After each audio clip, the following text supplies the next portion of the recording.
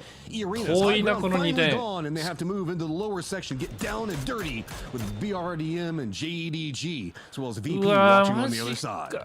Where's Nixie and the Pans? On the back. I don't think it's given to him this time, but as you remember, they need one more placement. They need that second place, and they need to bag maybe a hand for the kills just to do it. That will put VP above the line. Grenades will come in. They can let E-Arena do the damage here.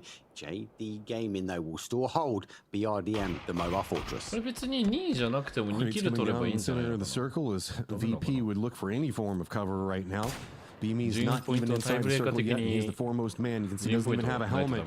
Playing for survival at this point's got to be big. Any shots he can hit onto E-Arena would be massive. But remember, E-Arena needs to come down from their high ground. That's all that JD Gaming's waiting for. There's potential maybe still a kill or two. 2ポイント2ポイント。おお1ポイントか。But runs directly down. It looks like E-Arena's instantly trying to go for these reses. The time, though, look at it. The zone has to start pushing in. They're going to get moving. They've got the whole team behind the end. Bama gets Nixie down. They're down for a 2. A quick flush, though. There's confirmation. And it is a complete auto. VP down to 1. They have to survive 1 more spot. And E-Arena still needs to get back down with their other players. JD Gaming's taking control over this. The BRDM large in the circle to the north. But nades start to roll down close enough. Couple of shots. Hits it on Delirious. And JD Gaming keeps him staying a maneuverable. Virtus falls. They will be playing through the survival stage as now the BRDM is mobile and active and after E-Arena and the last player jumping right up on top of the tree. Ray versus 1. Keep it as close as you can. I can't see it surviving. It's the JD Gaming. The final match, though, will be claimed by them. But it was so close. But it was out of grasping distance. Great positioning, but positioning sometimes denies you the capability to get the kills. That just means we get to cast some more VP and Falcons tomorrow, which I don't think anybody's going to be mad about. Let's tag back in Toffee's and Avenger. Toffee's, man, that was a nail-biter to the end. It was. You'll have to forgive me if I don't rejoice on the JDG win from a BRDM and sitting passively while everybody else fights. I will let them have that chicken. It's not about how you win, it's about winning. That said, come on, guys. You couldn't have given something to VP. Virtus Pro played, I thought they were cooked. Martin, in the green room, I was like, oh man, they're done. And they were ultimately cooked. But they made a run that I thought for a real minute there, they were coming back. Yeah, it was close, man. 29 and 31 points for mid and VP for an 8th and 9th place. Crazy scenes, and also that Alamo is so strong. But that's used so much utility, that's used so much in general to try to get closer. And obviously getting mid the Almo's used, but still they had nothing left in the tank to get further into that circle. So unfortunate for them. I'm just surprised that like not more than 2 or 3 guys start shooting at the BRDM. You just need 3 teams. いやー、同じこと思ってる。走行車撃たないんだと思ってたもん俺も。I mean, is there a world though where like E-Arena knows they could have done that, but also knew VP was still alive, and by not force engaging JDG, maybe they push over there and ruin VP's chance? E-Arena threw that game by not doing it. E-Arena could have won. Not very much ammo at the end of it. E-Arena は勝つ可能性はあったし。I don't remember what their economy was, but I do remember kind of glancing down and it looked super good, so don't quote me. That's what I'm saying, but I'm also saying like if the arena had blown up that BRDM, 打てばよかったのにな then とは思う。 VP advances, right? And so like if they're good enough to have known that VP was close, I personally would not have engaged. I would have hoped VP dies in the survivor stage and I don't have to see them in the finals because VP is terrifying in the finals, right? Like they make a mistake, I want them to mess up. I mean, BRDMs are so interesting to work around because we're seeing so many of our players now use Panzerfaust for early, I would say, mid-game entrances like Circle 3 or 4, and not necessarily holding on to them in the same way that we were seeing whenever we were having the BRDM meta, like super fiasco that was happening. And it's kind of re-unlocked late-game BRDMs again. Yeah, the BRDM seems to really be making its comeback. We see Batu loving them, we see Kurt loving them, and then we see JDG's entire team loving it this time around as they do come out with that win. Underwhelming at the start of the day, but they walk away, and I do believe that should get them qualified as we synchronize, cross those arms, and show off the 5 kills on Cold 119. Though a pretty low damage count overall. Yeah, that's what BRDM does for you. Cole really played that well, though. He was playing aggressively with the BRDM. He was positioning it in a way where it was forcing other teams away この配信自体は、ハイライトが終了後に、配信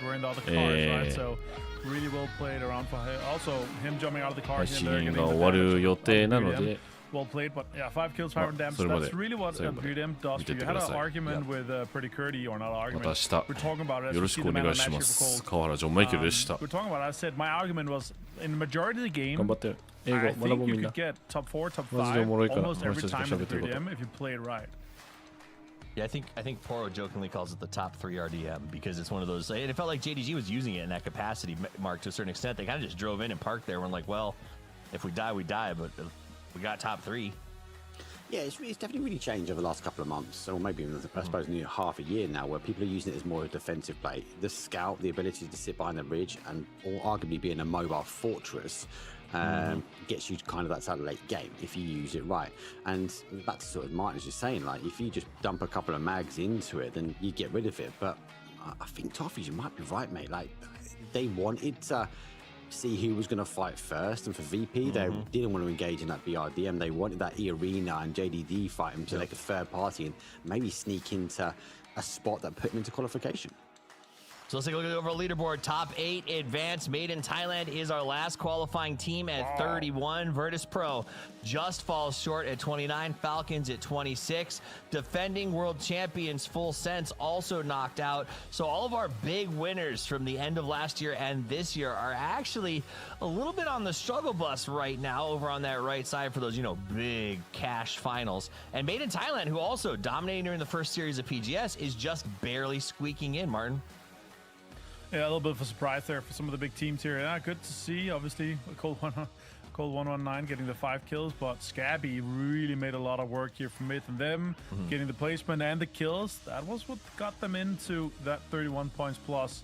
So well played by MiTH here. But yeah, as you said earlier, I'd rather see them struggle now and then dominate the finals. Yes, you don't want to peak too early. So get a few extra reps in. Honestly, they don't seem like a team that's going to struggle too hard down in the survivor stage, which is what we come back for tomorrow.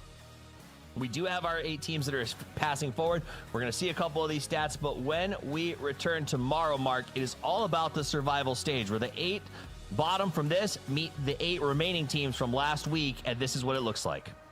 Yeah, this is going to be a really interesting matchup. Why? NAVI did not perform last week. Now, speaking to the coach, Arain, and they've been practicing communication. It's been all about comms. The comms weren't right. And they were concerned so that they were missing an event, and that's put them cold. They've been doing a lot of 1 versus 1s as well. I asked who's going to come out on top. Expectations was Hakatori. It's not the case. Boostic seems to be winning 9 out of 10 1 versus 1s at the moment. So I'm eager to see what they can bring to the table. But that is a dangerous lobby. And for VP being in there now, they have to perform. So is it going to come down to a momentum drive? They haven't been down one hill. They're going to have to try and work their way through for tomorrow. As we look at the maps for tomorrow, back to the same cycle, you got to wonder, last time that I saw Hakatori struggle, it's when DiffX was also performing at the same time on the same team. So maybe 2 stars is too much if Boostic is turning out to be as powerful as we all knew he would be in the long run. So Boostic been a good addition, but NAVI floundering despite that. Absolutely shocking. Now let's check in on the stage because I believe we have a final interview with Chewy from Petrichor Road. Hello everyone, welcome welcome to our post-match interview. We have TWIS from Patrick Road, and congratulations on winning the top place in the in the winner stage. How do you feel right now? 现在什么样的心情？挺开心的吧。All right, I feel happy. I feel really happy right now. Let's talk about your team fight today, because your team fight looks much more proper compared with the PGS 7's final stage. What's happened behind that big shift? 所以相比较上周而言，你们本周的表现整体是更加出色了。那请问背后做出了哪些调整呢？可以跟我们分享一下吗？我们的整体的状态变得好了，然后每个人的细节啊，然后运营都得到了比较大的进步吧。So we behave more perfectly than the last week, and our rotation strategy was much more clear than before. And I believe everyone's individual performance was much better than the past. Good to hear that. Good adapt. And let's move on to the next. That's an IGL. Which match would you say is your best today? 所以作为团队的这样的一个领导的角色，你觉得在今天的哪一场比赛是团队表现最出色的呢？可以跟我们分享一下吗？第二把沙漠图的时候吧，前期运营的时候，看到隔壁打起来了，我们就抢了别人的点，然后后面每个人在每个人的位置上做的都非常的好，导致我们可以吃鸡。So I think is the second game in the Miramar, because when others fighting, we just secured the good position, and in the following ups game, we also behave better than before. Good to hear that. And let's talk about your evaluate with yourself. You've won PGS 1 champions this year, but you also have some rough result. So how do you evaluate your team, and how will you expectations for your team?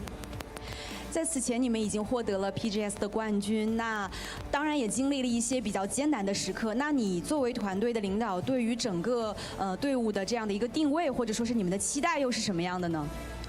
其实我们的上限大家都能看到，但是我们的下限大家也能看到，比较低，所以我就想把我们的下限拉高一点，就进入一个比较稳定一点的强队的那行列吧。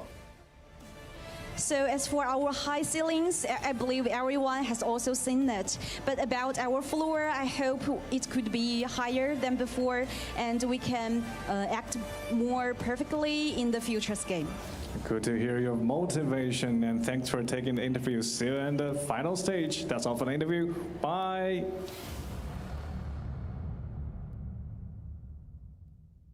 Always scintillating insights from the Chinese superstars as they talk about their goals. We hope we did good. We hope to do better is sort of my takeaways from that interview. And I do know it's because expectation is incredibly high when it comes to playing in this region. The fans are tough, and the players, I think, in a lot of ways are tougher on each other than anywhere else. So you can see him sort of taking that, yeah, we did well, but it's not quite enough. We got to be better still.